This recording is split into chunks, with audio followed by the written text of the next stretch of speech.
Traders, hello, non-traders that are looking to learn about Forex, welcome. I'm Scott Andrews. This is Scotty's Trading. So it is 1:45 on what's technically Monday morning, still sort of night to me. So what I've done here is long overdue. I've transferred the stuff in my trading journal for all my live trades this year. So I've actually placed 21 trades just on a small account. It's been in total $1,500. So I'm not, trying to mislead anyone here. I don't live off that. It's an accumulative thing.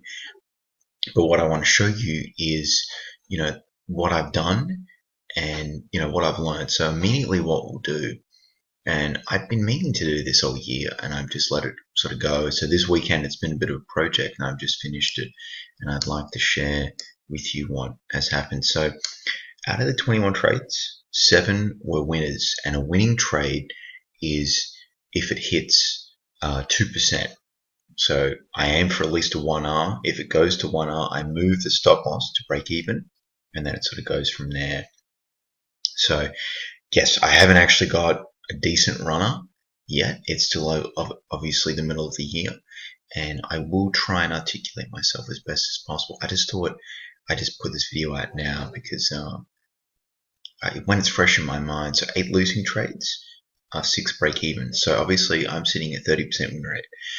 Now, look, that doesn't really concern me a lot. To be fair, it is profitable, but I'm not quitting a day job for that, and it's pretty bad. So what I want to highlight upon though is, and what I did notice is at the beginning of the year and throughout actually, I had not great entry levels, but whenever I did have a 4 out of 5, normally it was a winning trade or a break-even trade. So what I'm really trying to work on is being extra picky and not having fear of missing out, psychology there, because a lot of the time that's what was going on, especially on the pound yen. Pound yen was a bad trade. Euro US dollar was a good trade. That was a nice sell trade there. That was close to 4%. I really could have moved the stop loss a little bit more aggressively, but that would have been breach of the rules. So that was a potential mover. What else was one that I so at times what I've done here, the Euro Aussie, that was not great. That would have continued on to 2%. So what I did there was close out early, and there were a couple times where I had a 1 out of 5, and there's been a few. There's been 1, been 2, there's been 3, there's been 4, been 5. Let's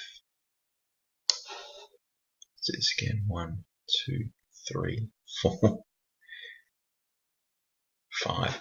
So 5 out of 21 have been poor exits. And a poor exit is you're closing. I don't close a losing trade early though. I think I only did that once, and that might have been due to poor risk management. These two were poor risk management, so I took a little bit too much risk mistakenly. So that's what you'll see that is there for. So, but the winning trades, I mean, that'd have been a 2% winner there. We go through here. So this is the first time I've really had a detailed assessment. USDCAD, that was 2.5%. I did close that out after positive news came out on Friday night, so that was not really great. But compared to my back testing, I was looking around 8% on the year on average across the majors that I tested, and the win rate was higher than that. It was about 42%. So it's interesting to see what I'm doing, and this video is more just make sure you journal every trade. I like to write it down with pen and paper. I find that really helps that embed the process in my brain. But this has been long overdue, and I'm glad I sort of did this. So for the people that, obviously I'm not a high frequency trader with this method. I've done high frequency trading before, but it's just interesting to see that from your back testing to reality, you've just got to be really mentally strict. And in May especially, it was pretty ugly. There were 3 losing trades. There was that one nice winning trade that nearly ate up 2 losers, but there was FOMO here. The USD yen wasn't really great. There was another not so great Aussie trade, and the pound yen as well. So really I should have only been taking the USD yen and the euro. So instead of -4, I'd have been up 2%, or flat. So, and then this would have been, nearly 6%, or 5%, sorry.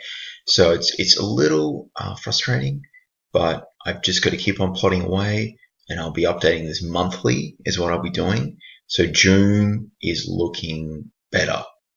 June is looking a little bit better.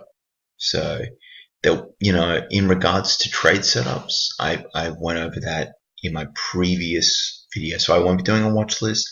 Aussie long is potential, and the Euro US dollar is long as well. So guys, thank you for watching, and I'll be up tomorrow with another video. Bye for now.